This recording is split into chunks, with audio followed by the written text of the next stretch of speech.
All right, guys, we are back. Good evening, good morning, or good afternoon. As always, it is so great to see you. And friends, welcome to episode 249 of Photography Talks Success Interview. And friends, today's success story comes from Texas. It gives me great pleasure to introduce my friend, Eric Younkin. Eric, my friend, you ready to get this going? Let's do it, man. Now, folks, Eric has been a professional photographer since 2000 with heavy focus on celebrity headshots, weddings, and real estate.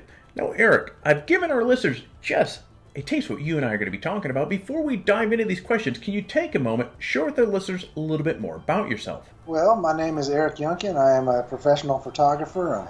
I guess you could say I'm a master photographer from the Dallas-Fort Worth area. That's right. I live right in between the two major cities here in Texas.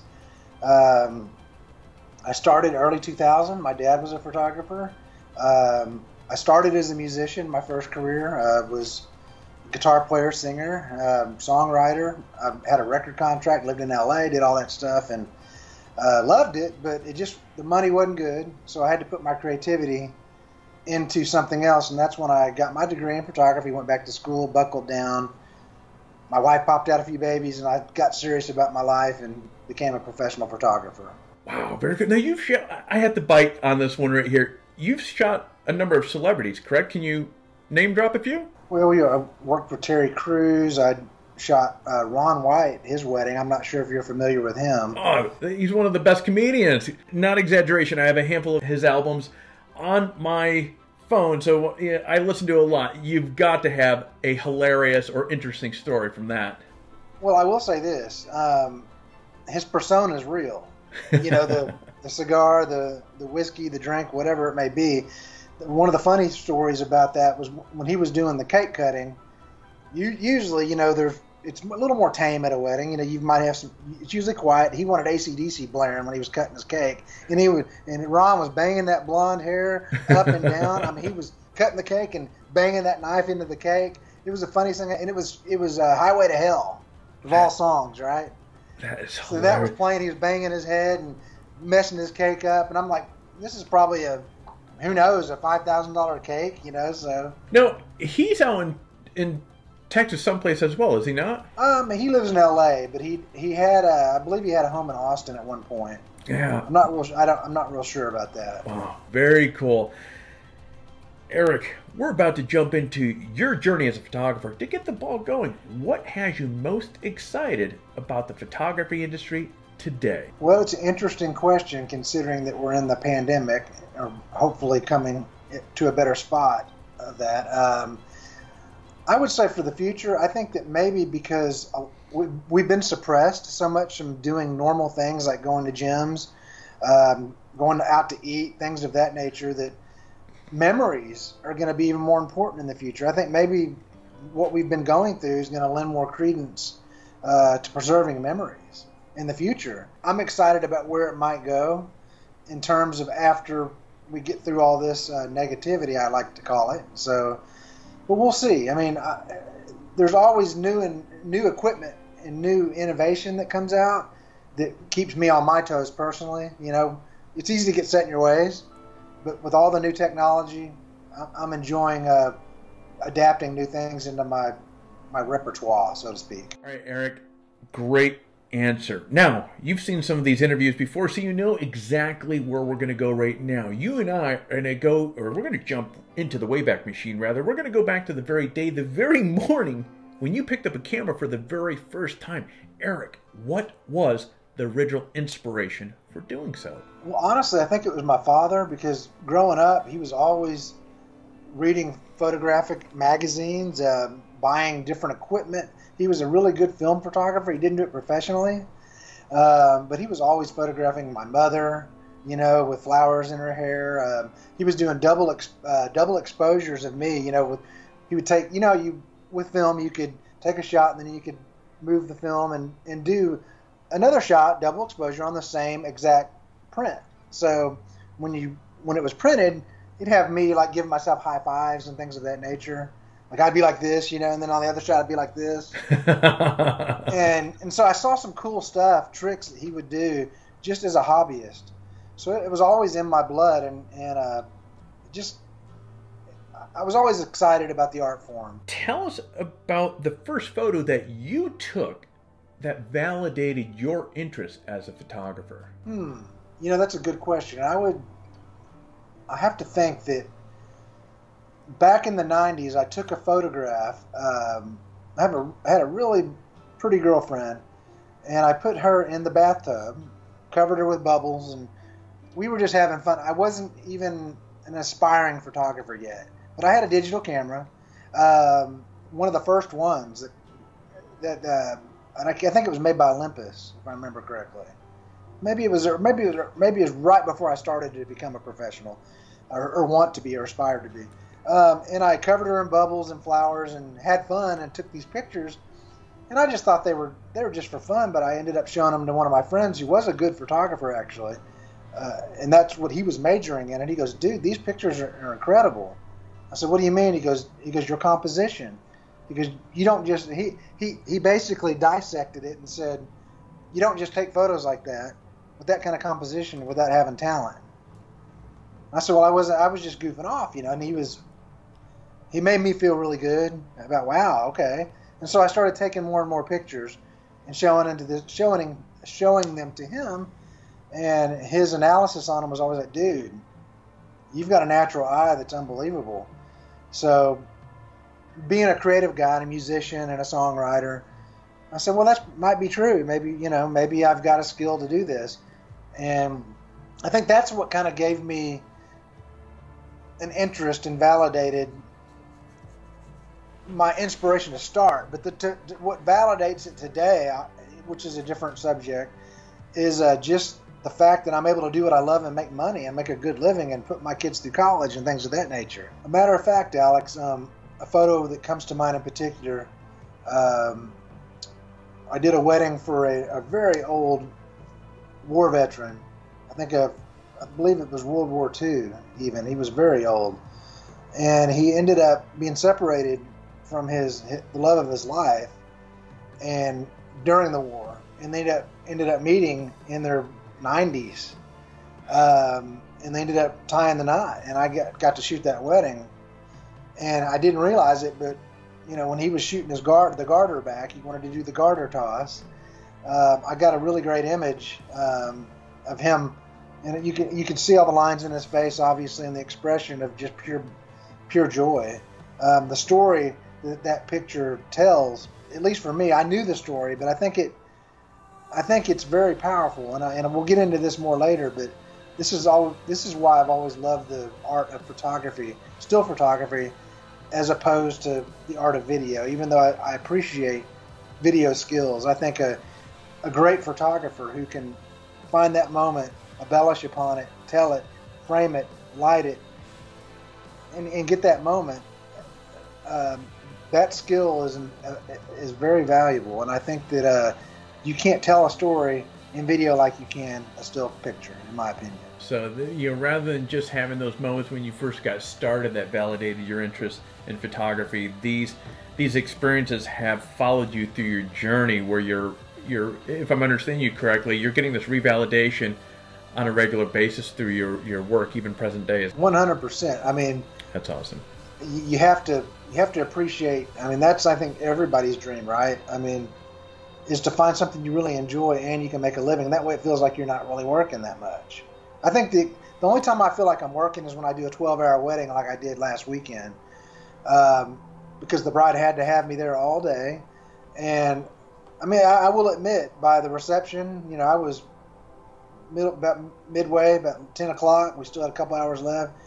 Man, I didn't have much left. And I work out all the time, and I do a lot of cardio.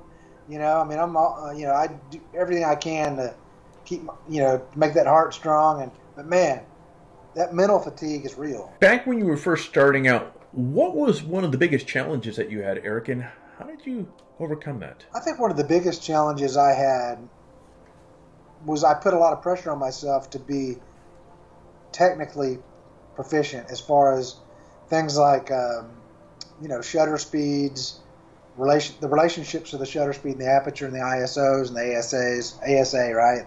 Old film term. Just the lighting ratios. 2-to-1, 3-to-1, 1-to-1, all those things. At first, I'm gonna tell you this, tell the audience this. I was born with ADD, ADHD. I was very hyperactive, so it was very, very hard for me to focus as a kid. I was a smart kid, but I couldn't.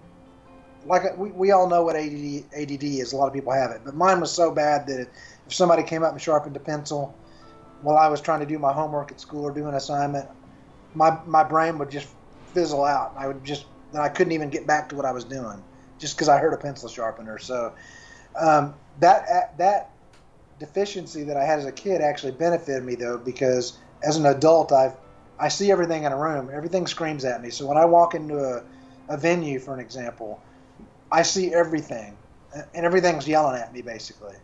But I've learned to put that in its box and control it, and be able to now, instead of it yelling at me and distracting me, I see it, and I can make quick decisions on what I want to use very quickly. So this is a talent a superpower that I have that a lot of people don't have, because I've had to my whole life my focus skill. Like right now, I'm seeing it's doing it to me right now. I'm losing my train of thought.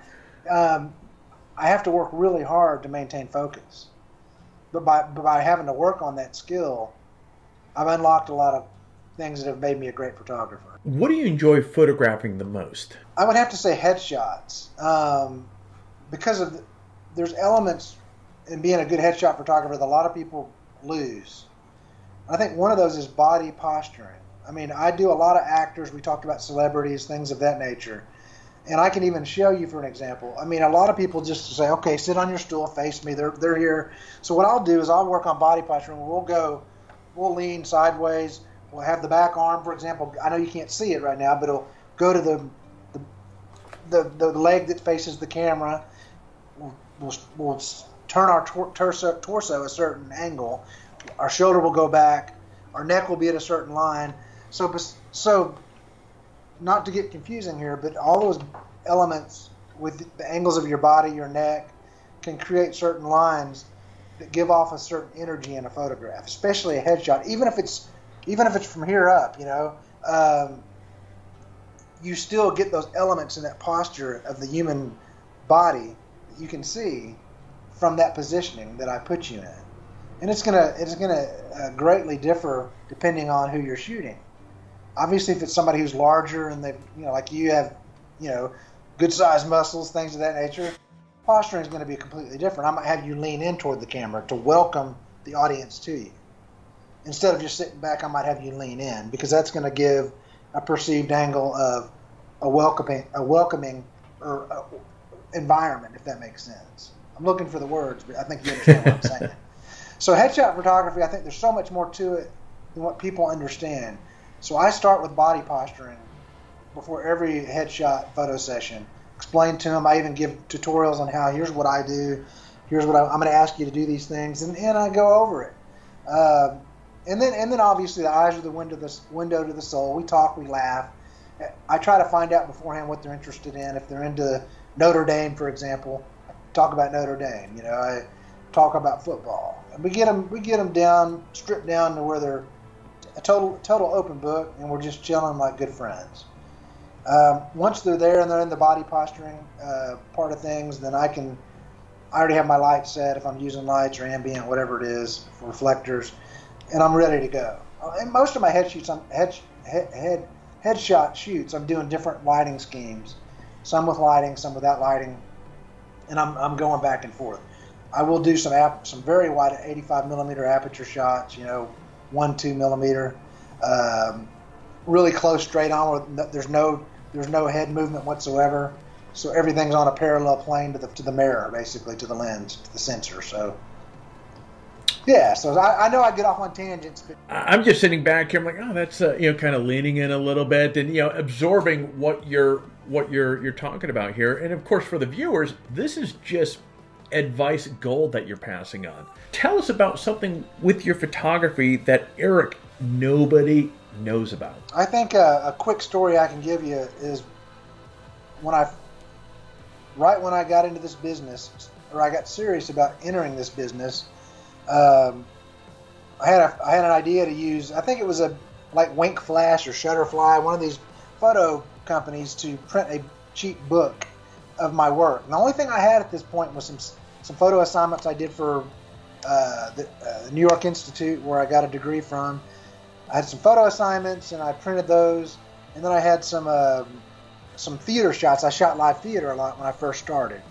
I got my foot in the door, and I was shooting all the shows at some local theaters. So I made a book of one free wedding that I shot. You know, I had a few wedding shots that were decent.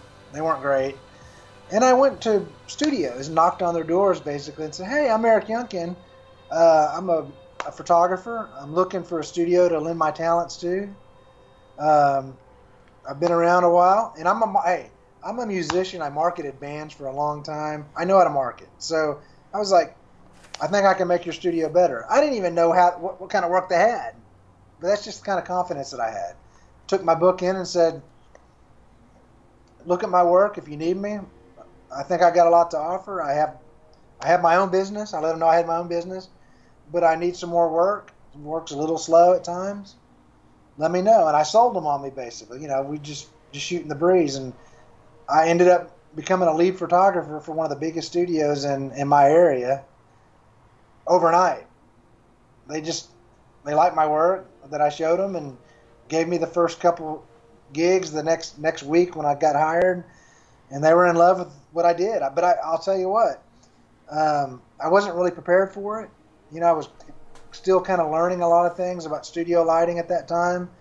But I can tell you what, I did a crash course the night before.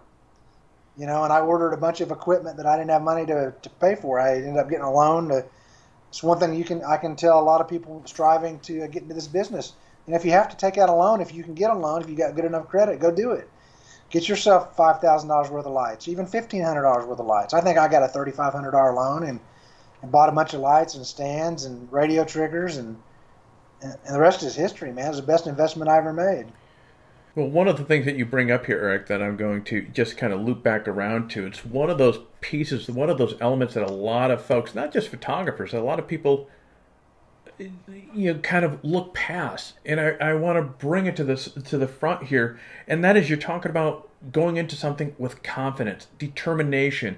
And when you have confidence, and for a lot of people, this is something that they have to struggle with because they have, you know, they focus too much on how others may look at them or perceive them if they're acting in a way that is too confident. But the confidence is what gives people that you're working with peace of mind that you know what you're doing. And hey, you may be kind of, you said there, you pulled an all-nighter, I don't know whether you said an all-nighter, but you put a lot of time in the previous day, spent, you know, kind of spooling up things, ramping up things, and really investing into your future. That confidence is what kind of created that bridge there as well. I think it's a solid answer. Great. Eric, what has been your proudest moment as a photographer? Well, I was mentioned as one of the top wedding photographers in the world by Modern Bride magazine, which I thought was pretty cool at one point. My work's been published all over the world. Being sponsored by some pretty big companies like Fodix, Rogue Flash Benders, being on their street team, doing workshops, traveling for these companies, teaching about their products, showing how they work. So I would say the fact that I was able to market myself effectively and do good enough work to be able to reach those heights was, I think, an amazing accomplishment. And if you would have told me when I was a musician that I was going to shift careers and all of a sudden be, you know, featured in magazines and be at that level, I wouldn't have believed it. But I put my mind to it, and you said it right. You know, humility and confidence have been a struggle for me. Not the confidence, but the humility, because being in a band, and my wife will tell you, she's always told me, you know, you got to be humble. And I agree with her, I do. But being in a band, growing up in the late 80s, 90s, playing, you know, hard rock, which I did, we were very cutthroat. And we had to be better than the next guy, bigger, stronger, you know, faster players and better singers, higher voices, right? So all those things, we were always pushing to outdo the next guy. That's how I grew up. So I think, in a sense, I'm just being completely candid with the audience that I grew up where I wanted to outdo everybody, and I think that has greatly benefited me in my quest to make my business, prudent for photography, because it's been a blessing and a cursing. It's got me where I am, but I've had to learn how to rein it in and go, you know what, I'm not the greatest in the world. I'm not the best. There are better photographers, and believe me, I know there are way better photographers than me on every level. But I don't think when I was on my journey that I believed that. And on my journey, I was believing I was the best. But I know I'm going to be the best. It was just kind of this, I don't know how to describe it to you. And it's a good thing because it helped me succeed, but it also can be negative if you don't learn how to be humble. And I think over the years I've really learned to just appreciate and be thankful what God has given me. And the humility has really came in the last 10 years. Tell us about a time in your photographic journey, Eric, where you failed at something. And let me clarify. I'm looking for a very specific example of something here where you failed. What's going through your head at the moment, and how did you get up and pivot from that moment? Okay. When we were talking about that studio earlier that I had walked in and became the lead photographer for, they were an established studio, shooting all the high schools, all the volleyball teams, all the football teams, everything you can imagine, the weddings, and I took over everything. But it ties into this, actually. After working with them for a few years, their business was folding, basically. They weren't doing a very good job managing the business. And they ended up taking me into a room and saying, hey, we're going to have to close our business, and you're the reason why. They blamed me for it. Said, because you're too edgy, you have too much of a rock and roll style, all these things that they tried to use, when I knew that it was just bad business dealings. And this came from an owner that it was one of these people that couldn't take any kind of criticism. They won't ever look the type of person that won't look themselves in the mirror and go, you know what, it's on me. And I knew that. It wasn't, I worked my butt off for this studio. So the reason I bring this up is it really crushed me because I worked so hard for this studio, and I feel like I did a really good job for them, over and beyond what they wanted or needed. And the owner tried to put the blame on me to make himself feel better. And I bring that up because it did crush me. I didn't take it that way when he came down on me and closed up shop and let me go. So I was let go, and then they folded, closed up shop. But I was left with that feeling that, man, what did I do? And then I realized later, after talking to his wife, that it wasn't my fault at all, but he was just insecure about what had happened. And for the longest time, I held on to that, but I used it as motivation. But I think I failed there because I let it at first depress me. What somebody else said to me, trying to hurt me or hurt my skill set or whatever it may be. So I think that I was more insecure than I thought. I guess it really kind of, whoa, somebody's talking negative toward me. It really upset me. So I think that having to get through that, it took me a year actually to kind of get over that, where I could get my mind clear again and kind of focus on my own business. But that was the blessing, though. That's where the blessing from the curse, the blessing comes in, because I was able to bring my studio and my business to my home. I was fortunate enough to have a nice house, a nice office space that I could convert into a wonderful showroom for my clients. And the rest is history. That was the best move I ever made, was walking in that studio, hitting the streets. That was the first studio that I hit, too, that I got hired on. So that was really cool. But I made that move. That was very bold and hard to do, to hit the streets and just walk in somewhere and say, hey, you need to hire me. I don't know if you need anybody, but you might want to look at my stuff. So that's kind of how it all worked. But then that breakup, feeling like I didn't do enough, the business closed, but it spurred me to really focus on my own business and realize, you know what, I can do this by myself, have my wife help me with some wedding albums, maybe hire a couple assistants, and I can be a one-man show, probably work a lot less, charge a little less maybe than what the studio is charging, and be incredibly successful. And it's been, a long time of, it seems like 15 years of pure magic. Now, Eric, we all have weaknesses. What is your weakness when we're talking about photography? I just think that having ADD was a weakness. Being easily distracted and not be able to keep my composure when talking to clients. As far as getting to the point and not getting sidetracked. Talking about one thing and moving to the other subject. And like I said, working on being. I know it sounds funny to say, but I'm just being honest. Working on being incredibly humble. And not just saying I'm going to be, but truly being that way by being appreciative of all the skills that God has given me and the business He's brought me. Finding the time to get out and shoot is a big challenge for a lot of photographers. How do you find, with your busy schedule, how do you find the time to get out there and have Eric time behind your camera? I'm going to be really honest with you and the audience. I don't. I haven't in the last 5 years probably. I'm working so much that's the last thing I really want to. And it sounds bad, but it's the last. There's other hobbies that I have now.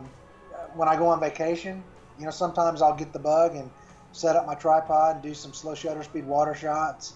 Maybe but really I work hard, and my idea of fun nowadays is, and I'm sure a lot of photographers can relate to what I'm saying, who work a lot. My idea of fun now is watching some movies with my wife, playing some video games, going to the gym, getting on my Peloton, things like that. Nailing composition is another challenge for a lot of photographers. What do you think is the trick to mastering composition? I think probably first understanding the method behind the process of elimination. A New York Times photographer by the name of Walter Carling taught me that you have to learn how to negotiate a shot when you're looking through the viewfinder. You have to be able to eliminate anything that's distracting in a shot. So if your focus is a woman reading a book and her emotion when reading that book, for example, you don't want something that's in the foreground that's a street sign, for example, that says stop, unless it pertains to the story you're trying to tell. So you want to avoid any distracting elements that are in that viewfinder within your frame. Obviously, the rule of thirds are something that you need to understand and master. It needs to become second nature. Where any great photographer worth their salt is going to immediately just automatically have the rule of thirds built into their eye. It becomes second. You don't think about it. But that's important. But you have to know those rules and how to obey these rules of thirds, if you will. You have to know that. You have to understand it and know it before you can break those rules, in my opinion. So I don't think, you're going to get great shots unless you understand the positioning of how things foreground and background work in relation to each other. I think that's a good place to start. Now, there are a lot of photographers who are just starting out, Eric, that don't have the money to buy the camera gear that they want.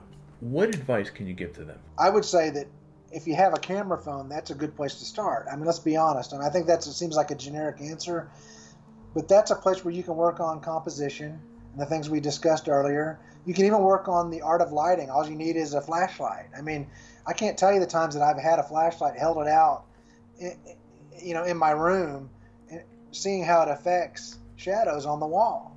I mean, just simple stuff like that, because it's so important to photography, how shadows fall under the nose, catch lights. These are things you can do with a camera phone. So I would say that start there. And then, hey, iPhones, I mean, nowadays, and even Androids, the phone that I have, I mean, takes really great images. I mean, there's people shooting weddings with them nowadays. And if you don't have a camera, at that point, borrow one. I mean, you got to know somebody, right? What do you see photographers doing today that, if done differently tomorrow, Eric, would have a big impact on their success? I think the big thing is the personality. I'm going to be really upfront with this. You have to be confident in yourself, and you have to also work on your personality first and foremost. Because I think if you're working with portrait work like I do, or you're doing weddings, you're doing high school seniors, event work, whatever it may be, you have to be you have to develop a welcoming personality that works for all types, or you have to be a good read of character.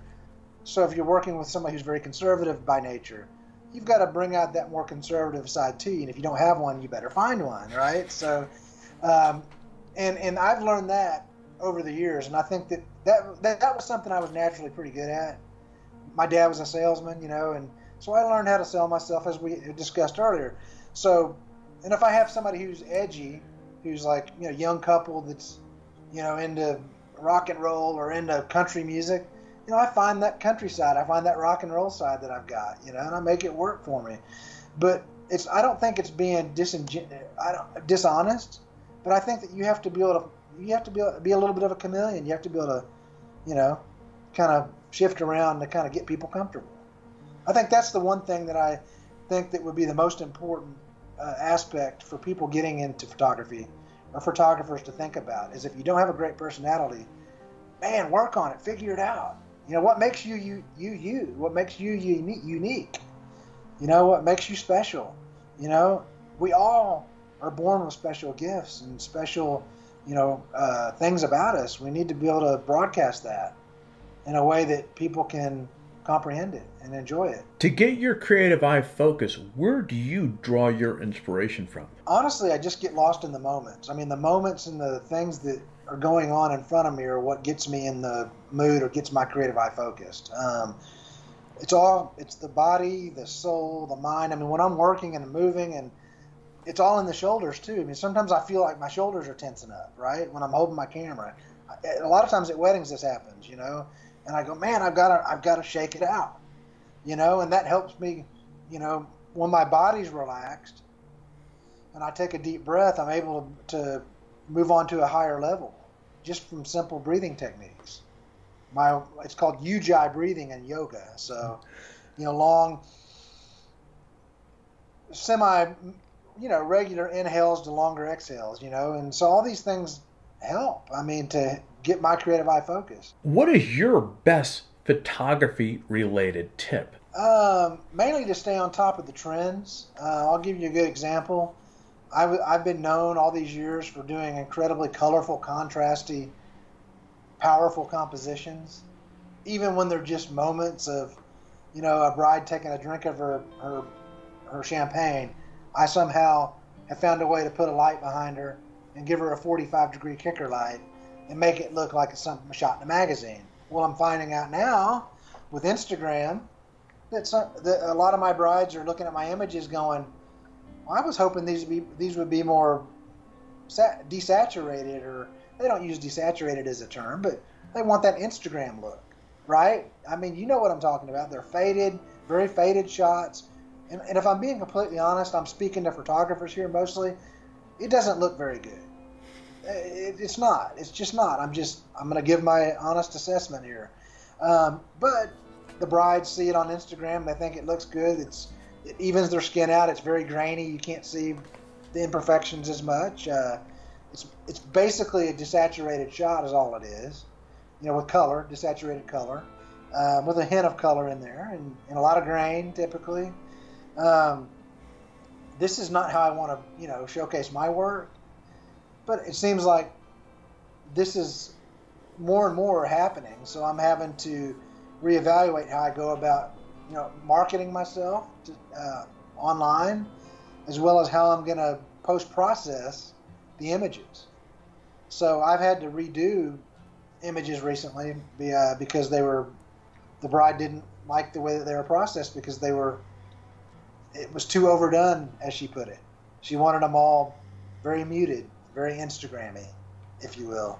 So, of course, I charged her for that. That's a tip for you guys. I made sure to tell her that, hey, you hired me because of my work. I did exactly what I do for all my clients, and I did make extra money off of it, for my time. But be that as it may, yeah, you got to stay on top of the trends. And as far as post-processing, you just have to find a workflow that works for you, that you're comfortable with, that works on your machine. I'm glad you brought this up because the the last handful of days, I've really taken a deep dive in your photos, and your work is, Eric, you definitely have a look. You have a signature look to your photos that is just absolutely remarkable. So, of course, I gotta pick at you here. What is your secret sauce when it comes to post-processing? Well, you have to stay on top of the trends and what's popular within your chosen field of photography. I can give you a good example. The Instagram filters are a big thing with brides nowadays, and even high school seniors. They want that faded look. They want the desaturated. I like to call it. It's a black and white with a little bit of color, basically. And then you have a little grain added, which I understand why they like it. It evens out skin tones. If you have bags under your eyes, it makes it less obvious. Things of that nature. So they just like the look. So. That's been a trend that I've had a hard time with, and I know a lot of photographers have had problems with, just because we work hard on our styles and our post-processing, because that's a huge part of our package that we sell to our clients. I think that when all of a sudden they want a whole different style, they like your work, but they want a different style of editing, that's incredibly difficult. It's like asking a director to change his mojo, and it doesn't work that way. So on to that, I've had a bride who recently didn't like her images. She liked my photography, but she didn't like the way they were edited, and she had me re-edit all the images. Of course, I charged her for it, which was, what you need to do, photographers. If you delivered, but they're not happy, and it's on them, you've got to learn to step up and say, hey, they will walk all over you if you let them. So you have to say, hey, you hired me for my work. I gave you the same type of work that I do for every one of my clients. I'm sorry you didn't like the way they were edited. I will be happy to re-edit those photos, and that's what I did. And I made them look like their Instagram pictures, basically, with faded filters and grain, and basically they look like shit to me. Excuse my French, but I mean, that's a good story in terms of the post-processing, because the trends are important. You want to keep business coming in, you want to keep your clients happy. But as far as my workflow, if you'd like me to talk about that real quick, I mean, I take everything into Photo Mechanic, and then I go to Bridge, and then Photoshop. So Photo Mechanic, what's the next one? So for just portrait work, things of that nature, I cull and I eliminate images I don't like using Photo Mechanic. Got it. Okay. A lot of sports shooters use it because you can open up thousands of images really quick and rate them really fast and high quality. And then you can drag them into Bridge and then just look at those images that you just rated in Photo Mechanic. So I do that, and then when I don't like Lightroom, and I don't want to get started. Let me just say this: Lightroom is an extremely expansive program, but when you're editing 2,500 wedding images or 4,000 wedding images in Lightroom, you've got to scroll over to one side of the screen, and you've got to do a lot of work with a stylus or a mouse to get to certain parameters to change your image. So if I want to change my curves or go down and do the sharpening, then I've got to do all kind of scrolling. I don't want to do that. Adobe Bridge, Adobe Camera Raw, everything's in a little box on the side. Pretty much the scrolling is limited. It cuts my work in half using Bridge to go through a bunch of images and make quick adjustments. So I make quick adjustments in Bridge. If I'm doing real estate photography, then I go to my favorite program in the world, which is Photomatics. Absolutely love it.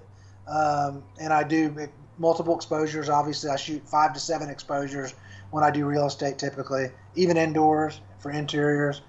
And then I blend them, drag everything into Photoshop, and then I have fun from there. Very cool. So you have workflows in place, or the sounds of it, slightly different workflows in place from the portrait work to the real estate work that you do. A little bit, yeah. Very cool. What would you want people that are looking at your work, what would you like them to walk away with? That's a good question. I think that I want them to walk away seeing the creativity and being blown away by that, going, wow. Like being taken aback by the image, the story, the lighting, the contrast, the color, just the story it tells, basically. And the fact that all my subjects seem at ease and look their best. I think that's one thing that some of my clients have pointed out, that, Eric, your clients, they all look great.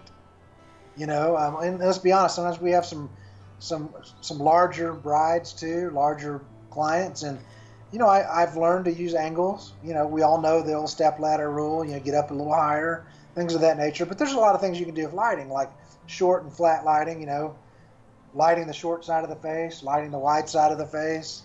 There's ways to slim subjects as well with lighting. So just a lot of factors. All right, Eric, it's that time of the interview. We're going to go through some burst questions here. So burst, right. It's just simply some quick questions. You're going to give me some quick answers. Ready to go? Yes, sir. 3 must-have items in your camera bag. Okay, wax. Wax for my ring posing. I do a lot of ring posing, and I like to set things up where they're vertical as opposed to always horizontally on a plane.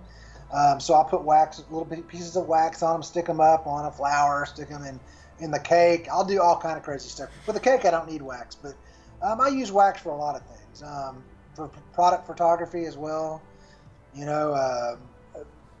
Probably another thing that I have to have is these 2 things right here. This is going to count as 2 items. This is my Canon 1DX. I don't know if it's focusing on it right or not, but I use this, and this is my favorite lens, which is an 85 millimeter 1.2. Trying to kind of get it in there, but there we go. Yeah, I can't. It's hard for me to see, but so my 1DX bodies are incredible because I can use custom functions with the buttons in the front in vertical position or portrait or horizontal, and so I do a lot. I have instant servo on them, so I can just hold the button down, and if I want to track a subject, I can do it with precise. Very good. With precision, basically. So those are the other 2 items: the 85 1.2L lens and the 1DX body. What is the strangest thing in your camera bag? Wax, of course. I mean, it looks gross. I mean, I've got it in a little Ziploc bag, and it just looks like a big booger. And sometimes my second shooters go, "What is that?" That's my wax, and I explain to them, "Here's what I do with it, and here's how I use it." And sometimes the brides they'll get the ring. The bride and the groom will get the rings back after I've done shots at the ceremony of the rings, and they still have wax on them, and they're like, "What is this?" Oh, I'm sorry, I didn't clean it that good, Sorry about that. What is the last photography book or magazine that you've read? Well, I love Ansel Adams and the way that he used the darkroom. But I think the last book was probably that I kind of looked through was Yosemite, his work on Yosemite. Which photographer, living or dead, do you admire the most? I'd probably have to say probably Ansel Adams again. I mean, because I think he was a pioneer at what he did, and he pushed the envelope and gave photographers a lot to stew on and a lot to learn from as well, as far as composition and multiple exposures and just being patient too, because you have to be patient for the right shot. Final question. Eric gets his fun with. Life has been found on another planet, and none other than Sir Richard Branson is piloting the Virgin Galactic, and he's put together a team of engineers, doctors, and scientists. And guess what? He has asked you to come along to document the journey. Now, the challenge is, Eric, you can only bring 1 camera, 2 lenses, and 2 other items. What would you bring? Again, I'm gonna be equipped with my Canon 1D bodies, 1DX. I love absolutely my favorite cameras. 85 1.2L is always on my camera. The only time I take the 85 1.2 off, typically, because I usually carry multiple bodies with me when I'm shooting events or weddings and even seniors, would be the 7200. But that's in the 400 millimeter if I need it. 2470 is my other favorite lens, which is a 2.8. These are all L lenses, obviously, for the business that I have and the kind of work that I want to do. But so the 2 lenses, is it safe to assume the 85, and which is the other one? Is the 2470 or the 70-200? Probably the 85 and the 2470. Cool. I just, if I needed something longer, I'd be screwed. Okay, what other 2 items would you bring with you?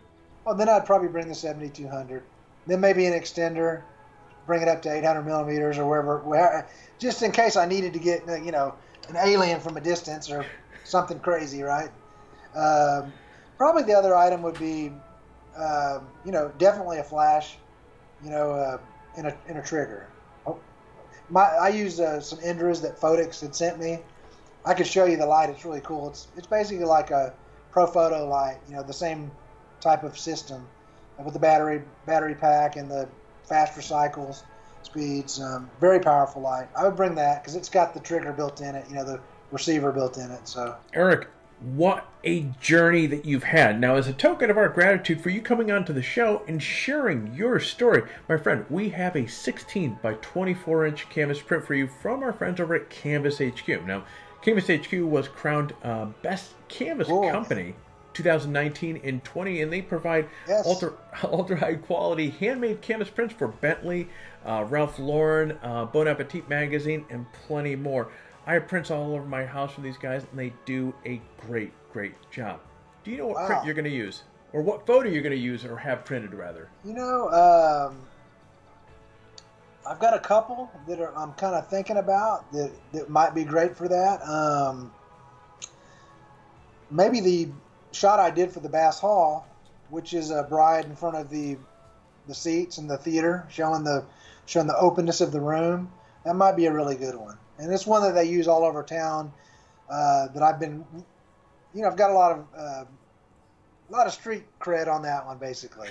So it might be a good one to print. I have not printed it, believe it or not. And I think this might be time to do it because I think the ratio is perfect for a 16 by 24. Now, before we part ways, Eric, can you share with the listeners one final piece of advice, also where they can find you on the web, and we'll say goodbye? Well, the best piece of advice I can give you if you're a photographer is if you have a business or you're just starting out, just find a way to pace yourself. I mean, because the problem with anything creative, you can really go so hard that you burn out. Your creativity can burn out. So find a way to find that balance to where you're able to enjoy what you do great work, but not burn out. I mean, because a lot of people burn out. A lot of people build their photography businesses up. They can't handle the pressure of the unhappy customers, the unhappy clients. And they just lose their edge, and they think the grass is greener, and they go get a job with corporate America. I have a girl that I've mentored that did that, and she ended up going back to the corporate world because she couldn't handle the pressure. But she overworked herself. That was 100% of her problem. She took too much business. She couldn't handle it all, and that was it. So I say just pace yourself, enjoy it. If you feel that you're getting burned out or you're getting frustrated, take a step back, make money somewhere else if that's what you have to do. Take a part-time job at Amazon. Whatever you got to do to keep yourself focused in the right state of mind for your business. What was the other question? Oh, where can they find you on the web? Where can folks find you on the web? Okay, as far as I used to be really into social media as far as my business. I still am, but not as much. I would just say to go to my website, www.Eric, Younkin, Younkin, photography.com. That's the best place to find everything out. I have a Facebook page, which is Eric Younkin Photography, and I don't update it much. I do have an Instagram, and I don't use it much. I always mean well, like I'm gonna do it. I'm gonna get going and get on it, but it seems like I always find some reason not to. I'm a little bit over social media in some ways. There's just so much of it, and it's so hard to kind of stay on top of. I'm lucky that I built my business up enough where I can kind of get away with it. So, all right, folks, you want to learn more about Eric, check out the links below in the description. Eric, my friend, you've been very generous with your time and expertise. We thank you for that. And my friend, we're going to see you next time. Thank you, Alex. I appreciate you, buddy.